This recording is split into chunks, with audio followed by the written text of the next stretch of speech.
ஆர்த்தியின் பரிதாப நிலை, வெளிவந்த அதிர்ச்சி தகவல்கள். தோளுக்கு மேல வளர்ந்த 2 மகன்களோட வாழ்க்கைய தனிமையில கழிக்கிற அவங்க 2 பேர் முகத்த கொஞ்சம் பாருங்கன்னு மொத்தமா நொந்து போய் பதிவிட்டிருக்காங்க ரவிமோகனோட மனைவி ஆர்த்தி.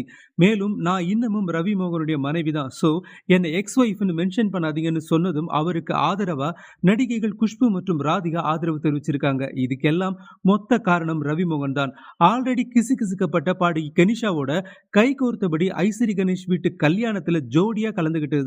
எப்படியாச்சும் ரவி கூட காம்ப்ரமைஸ் ஆகி 2 மகன்களையும் மகிழ்ச்சியா பாத்துக்கணும்னு ஆர்த்தி துடிக்கும் போது, ரவி இப்படி டைவர்ஸுக்கு முன்னையே கெனிஷாவோட ஜோடியா ஊர் சுத்துறாருன்னு கொதிச்சு போயிருக்காங்க ரசிகர்கள். அந்த வகையில ஆர்த்தி மேல பரிதாபம் ஏற்பட்டிருக்க நிலையில ரவி மேல இருந்த மரியாதை போயிடுச்சுன்னு கமெண்ட்டுகளை தெறிக்க விடுறாங்க ரசிகர்கள். இதுக்கிடையில எனக்கு 2 சோல்மேட்ஸ் இருக்காங்க. அதுல ஒருத்தர் ஒரு பெண். 2வது சோல்மேட் ரொம்பவே வித்தியாசமானவர். எனக்கு பாதுகாப்பா, உறுதுணையா, மரியாதை கொடுப்பவரா, வெறுப்புத்தன்மை இல்லாதவரா, எதிர்பார்ப்பு இல்லாதவரா, கோபம் இல்லாத ஒருத்தர் தான் என்னோட சோல்மேட்னு நேம மென்ஷன் பண்ணாம பேசியிருக்காங்க கெனிஷா. அவர் சொல்றத வச்சு பார்க்கும்போது ரவிய தான் சொல்றாங்களோ?